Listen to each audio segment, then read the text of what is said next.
ఇక్కడ ప్రధానంగా ఒక 3 క్వశ్చన్ల గురించి మనం డిస్కస్ చేయడానికి ఇక్కడ ప్రధానంగా ఆ 3 క్వశ్చన్లు ఏంటనేది చూద్దాం. కింది వాటిని జతపరచండి. You can match that below of this answers. Right. ఈ క్వశ్చన్ లో బాబర్ నేలలు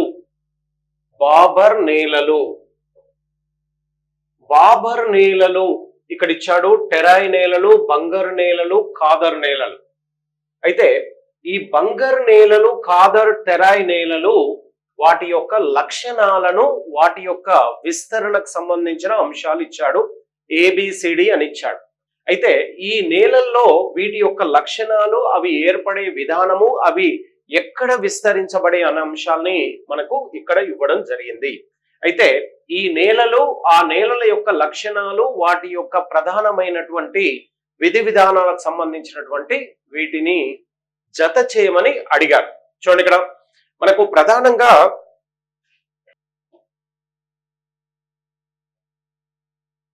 ఇది శివాలిక్ కొండలు, శివాలిక్ హిల్స్.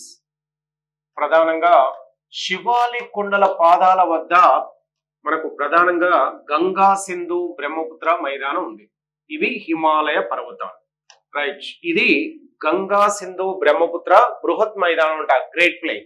చూడండి, ఇక్కడ శివాలిక్ కొండల పాదాల వద్ద ఆరావళి పర్వతాలకు తూర్పు దిశలో ఇక్కడ 4 భూభాగాలు, 4 మైదానాలు ఉన్నాయి.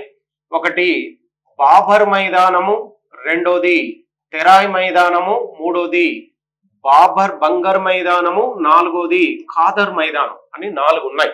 అయితే హిమాద్రి నుంచి వచ్చినటువంటి హిమాలయ నదులు, గంగా, సింధు, బ్రహ్మపుత్ర నదులు తీసుకొచ్చిన వివిధ రకాల అవశేషాలన్నీ కూడా ఈ బృహత్ మైదానంలో అవి స్థిరీకరించబడతాయి. అందులో ఏముంటాయంటే గులకరాళ్ళు మరియు బంకమన్ను, అదేవిధంగా ఖనిజాలు మరియు అదే విధంగా ఒండ్రు మట్టి. ఇవన్నిటిని, ఈ 4టిని ప్రధానంగా ఏమంటారంటే అవక్షేపాలు అంటారు. నది అవక్షేపాలు. అవి నదులు తీసుకొచ్చినటువంటి అవక్షేపాలను ఇవి శివాలిక్ కొండల పాదాల వద్ద ఈ విధంగా డిపాజిట్ చేస్తాయి. ఇవి తీసుకొచ్చిన గులకరాల పరిమాణము మరియు ఇసుక కూడా ఇందులో ఉంటది. గులకరాలు, ఇసుక ఇవి అత్యంత ఎక్కువ పరిమాణంలో ఉండడం వలన నదులు తీసుకొచ్చి మొట్టమొదటిసారిగా బాబర్ మైదాన ప్రాంతంలో శివాలిక్ పాదాల వద్ద స్థిరీకరిస్తాయి. కాబట్టి ఇక్కడ స్థిరీకరించబడ్డటువంటి ఇసుక, గులకరాళ్ళ ఈ మైదానాన్ని మనకు గులకరాళ్ళ మైదానము లేదా సచ్చిద్ర మైదానము అనే పేరుతో కూడా పిలుస్తారు. ఓకే. ఇక రెండోది తీసుకుంటే ఇక్కడ అంతర్భాగం గుండా ప్రవహిస్తున్న నదులు ఇక్కడ టెరాయ్ మైదానంలోకి రాగానే అవి బంకమన్నును మరియు ఖనిజాలను, ఇక్కడ చిన్న చిన్న పరిమాణం తక్కువగా ఉన్న అవక్షేపాలను ఈ టెరాయ్ మైదానంలో స్థిరీకరిస్తాయి. ఇక్కడ గులకరాళ్ళు, మనకు ఖనిజాలు, బంకమన్ను ప్లస్ నీటితో ఇక్కడ కలిసి రసాయనికంగా చర్య చెంది ఇక్కడ మార్షీ సాయిల్ అంటే చిత్తడి నేలల్ని, మనకు అత్యంత సారవంతమైన చిత్తడి నేలల్ని ఏర్పరుస్తాయి. అదేవిధంగా ఈ 3వ ప్రాంతమైనటువంటి బంగారు మైదానము, ఈ బంగారు మైదానం ఎక్కడ ఉంటుందంటే టెరాయ్ మైదానానికి దక్షిణ భాగంలో ఉంటుంది. ఇక్కడి నుంచి మనకు పైనుంచి వచ్చిన నదులు ఇవి వీటి యొక్క వేగం తగ్గగానే ఇవి ఇందులోకి ఆ చిన్న చిన్న నదులు ప్రవేశించకుండా అప్పుడప్పుడు వరద ఎక్కువగా వచ్చినప్పుడు మాత్రమే గంగా నది, దాని యొక్క ఉపనదులు ఎక్కువ వరద వచ్చినప్పుడు మాత్రమే బంగర్ మైదానంలోకి ప్రవేశిస్తుంది. అలా వరద నీరు మాత్రమే ప్రవేశించడం వలన ఇది మనకు కొన్ని వరద నీరు వచ్చినప్పుడు మాత్రమే అవక్షేపాలు, సారవంతమైన ఒండ్రు మట్టి ఇక్కడ నిక్షేపితం అవుతుంది. లేదంటే ఈ ప్రాంతంలో కంటే ఈ 4వ మైదాన ప్రాంతం ఖాదర్ మైదానం, ఈ ఖాదర్ మైదానంలో గంగా నది, దాని యొక్క ఉపనదులు 360 రోజులు తీసుకొచ్చిన అవక్షేపాలను ఇక్కడ స్థిరీకరించడం వలన ఈ మైదాన ప్రాంతము నవీన ఒండ్రు మైదానము అంటారు. ఇది కొంత వరద వచ్చినప్పుడు వస్తుంది కాబట్టి దీన్ని పురాతన వరద మైదానంగా పిలుస్తారు. Okay, right. ఇక చూడండి, ఇక్కడ శివాలిక్ పాదాల వద్ద ఉన్నటువంటి బాబర్ మైదానాన్ని గులకరాల మైదానము, సచ్ఛిద్ర మైదానం అంటారు. తర్వాత బాబర్ మైదానానికి దక్షిణాన ఉన్నటువంటి ఈ మైదానాన్ని మనకు ప్రధానంగా మార్షీ సాయిల్ అంటారు. చిత్తడి నేలలు అంటే అత్యంత సారవంతమైనవి. మూడోది పురాతన ఒండ్రు మైదానము. నాలుగోది ఖాదర్ మైదానాన్ని నవీన ఒండ్రు మైదానంగా పిలుస్తారు. ఈ పురాతన ఒండ్రు మైదానము, నవీన ఒండ్రు మైదానము రెండు కూడా గంగా నది దాని యొక్క ఉపనదుల చేత ఇది ఏర్పడుతూ ఉంది. రైట్, ఇక చూడండి ఇక్కడ బాబర్ మైదానం శివాలిక్ కొండల పాదాల వద్ద సమాంతరంగా పొడవుగా ఏర్పడి ఉంటాయి. ఇది గులకరాళ్ళ చేత ఏర్పడినటువంటి మైదానము. కాబట్టి బాబర్ మైదానము ఏతో మనకు ప్రధానంగా జతపరచబడుతుంది. అంటే బాబర్ మైదానానికి సమానంగా ఏ సమానం అవుతుంది. తెరాయ్ మైదానం, బాబర్ మైదానానికి దక్షిణాన తెరాయ్ మైదానం ఉంటుంది. బాబర్కు దక్షిణానంగా ఉన్నటువంటి చిత్తడి నేలలు, మార్షీ సాయిల్ ఉంటుంది. కాబట్టి ఇది కూడా రెండుతోని బి కనెక్ట్ అవుతుంది. సరైనది. బంగర్ నేలలు అంటే పురాతన ఒండ్రు మట్టి మైదానాలు. నదీ వరద మైదానాలకు దూరంగా ఉన్నటువంటి పాత ఒండ్రు మట్టి అంటే ఓల్డ్ అల్లువెల్ సాయిల్. ఇది మనకు వరద వచ్చినప్పుడు మాత్రమే ఈ మైదాన ప్రాంతము గంగా నది చేత ఏర్పడుతుంది. కాబట్టి బంగర్ నేలలు సితో సమానం అవుతుంది. సరైన ఆన్సర్. ఖాదర్ మైదానము నదీ తీరానికి దగ్గరలో ఉన్నటువంటి వరద మైదానాలు. అంటే ఖాదర్ నేలలకు గంగా మరియు దాని యొక్క ఉపనదులు తీసుకొచ్చినటువంటి వరద ఎప్పటికీ ఈ మైదాన ప్రాంతం గుండా ప్రవహించడం వలన దీన్ని నవీన వరద మైదానం అంటారు. అంటే ఖాదర్ నేలలు డి ఆన్సర్ తో సరి అవుతాయి. కాబట్టి ఏ ఒకటోది ఏ, రెండోది బి, మూడోది సి, నాలుగోది డి. అంటే ఇక్కడ ఆన్సరు రెండుగా మనం చూడవచ్చు. ఓకే,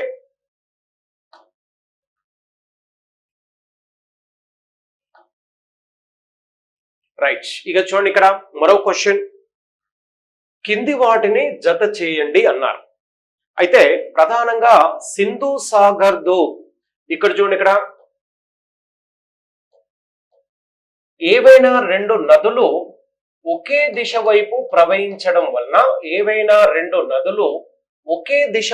ప్రవహిస్తే చూడండి ఇక్కడ ఇప్పుడు రెండు నదులు ఒకే దిశ గుండా ప్రవహించే క్రమంలో ఆ నదులు తీసుకొచ్చినటువంటి అవక్షేపాలను ఆ రెండు నదుల మధ్య అవి తీసుకొచ్చినటువంటి అత్యంత సారవంతమైనటువంటి ఒండ్రు మట్టిని ఒక ఎత్తుగా కొంత కుప్పలాగా మనకు ప్రధానంగా దోబు రూపంలో ఎత్తుగా మనకు సారవంతమైన మట్టి దోబు రూపంలో అంటే అత్యంత ఎత్తుగా స్థిరీకరిస్తే ఆ ఎత్తైనటువంటి ఆ సారవంతమైనటువంటి ఆ ప్రాంతాన్ని దోబ్స్ అనే పేరుతో పిలుస్తారు.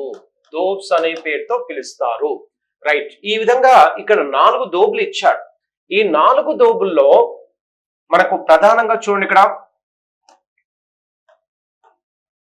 ఇది హిమాలయ పర్వతాలు వ్యవస్థ. దీని కింద గంగా సింధు మైదానం ఇక్కడ ఉంది.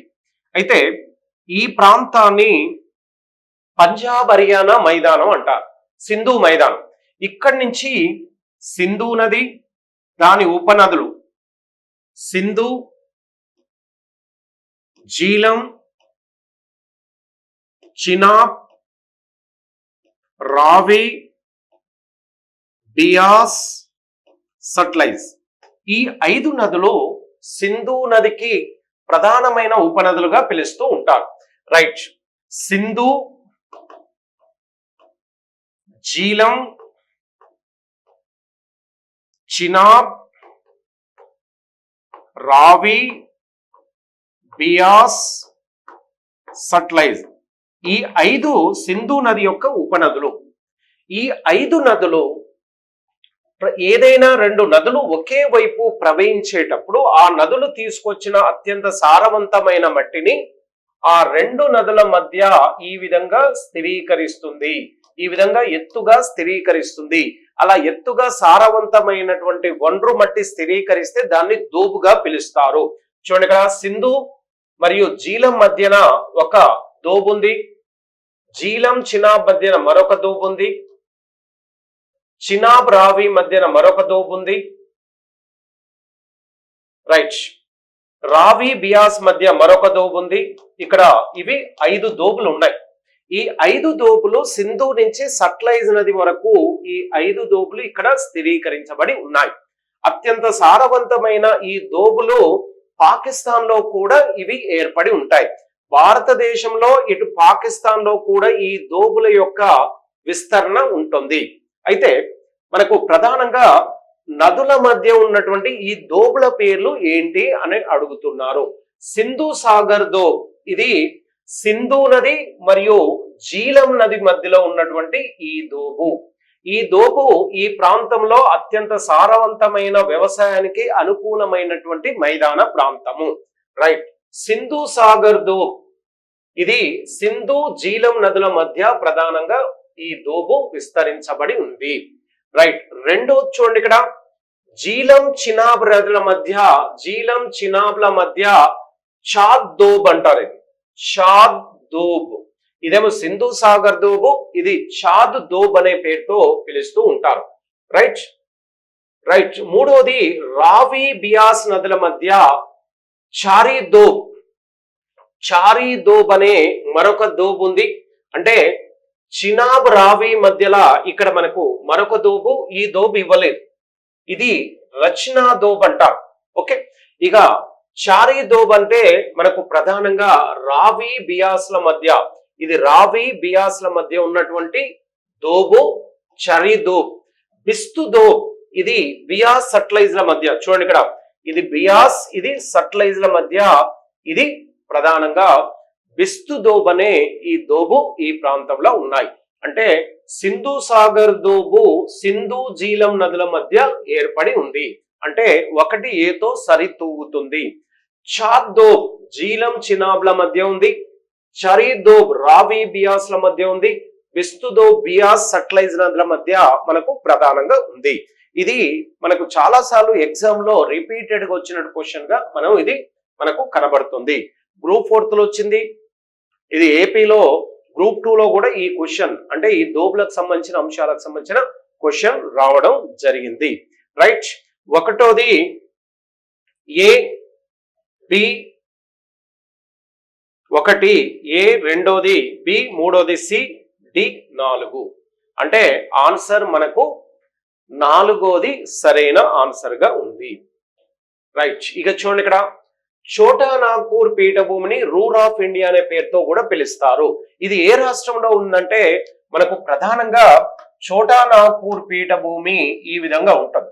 చోటా నాగ్పూర్ పీఠభూమి ప్రధానంగా ఛత్తీస్గఢ్, అదే విధంగా ఛత్తీస్గఢ్, జార్ఖండ్, వెస్ట్ బెంగాల్, ఈ 3 రాష్ట్రాల్లో మనకు ప్రధానంగా చోటా నాగ్పూర్ పీఠభూమి. ఇది భారతదేశంలోనే 2వ ఎత్తైన పీఠభూమిగా పిలుస్తారు. ఇది భారతదేశంలో ఎక్కువ ఖనిజ నిల్వలు కలిగిన పీఠభూమి కాబట్టి ఎక్కువ ఖనిజాలు ఈ పీఠభూమిలో, భారతదేశంలో ఎక్కువ ఖనిజాలు ఉండడం వలన ఈ పీఠభూమిని ఖనిజాల పీఠభూమి అనే పేరుతో పిలుస్తారు. అదేవిధంగా ఖనిజాల కుండ అనే పేరుతో కూడా పిలుస్తారు, ఖనిజాల గుండె అనే పేరుతో కూడా పిలుస్తూ ఉంటారు. దీన్ని రూర్ ఆఫ్ ఇండియా అనే పేరు కూడా రూర్ ఆఫ్ ఇండియా ఎందుకంటారంటే మనకు యూరోప్ లో జర్మనీ, ఫ్రాన్స్, స్విట్జర్లాండ్ దేశాల మధ్య రూర్ అనే ఒక పీఠభూమి ఉంది. అది ప్రపంచంలోనే ఎక్కువ ఖనిజ నిల్వలు కలిగిన పీఠభూమి. కాబట్టి భారతదేశంలో చోటా నాగ్పూర్ పీఠభూమిలో కూడా ఎక్కువ ఖనిజ నిల్వలు ఉంటాయి. కాబట్టి ఈ పీఠభూమిని భారతదేశ ఖనిజాల పీఠభూమి, కాబట్టి మనకు ఈ పీఠభూమిని రూర్ ఆఫ్ ఇండియా అనే పేరుతో పిలుస్తారు. అంటే ప్రపంచంలో ఎక్కువ ఖనిజాలు ఉన్నది రూర్ పీఠభూమి, కాబట్టి భారతదేశంలో ఈ పీఠభూమిని రూర్ తో కంపేర్ చేస్తూ ఉంటారు, కాబట్టి రూర్ ఆఫ్ ఇండియా అంటారు. రైట్, ఇది ప్రధానంగా ఛత్తీస్గఢ్, జార్ఖండ్, వెస్ట్ బెంగాల్ రాష్ట్రంలో ప్రధానంగా ఇది విస్తరించబడి ఉంది. ఆన్సర్ 4ది సరైంది. జార్ఖండ్ రాష్ట్రంలో ఎక్కువ ఉంటుంది, ఛత్తీస్గఢ్ లో కొంత భాగం ఉంటుంది, మరి రెండో స్థానంలో పశ్చిమ బెంగాల్లో కూడా ఈ పీఠభూమి విస్తరించబడి ఉంది. అంటే మనకు ఆన్సర్ 4వది సరైన ఆన్సర్ గా మనకి ఇక్కడ ఉంటుంది. ఓకే రైట్, ఇది 3 క్వశ్చన్లు చాలా ఇంపార్టెంట్, ప్రీవియస్ ఎగ్జామ్ లో కూడా రిపీటెడ్ గా వచ్చాయి. Okay right, all the best.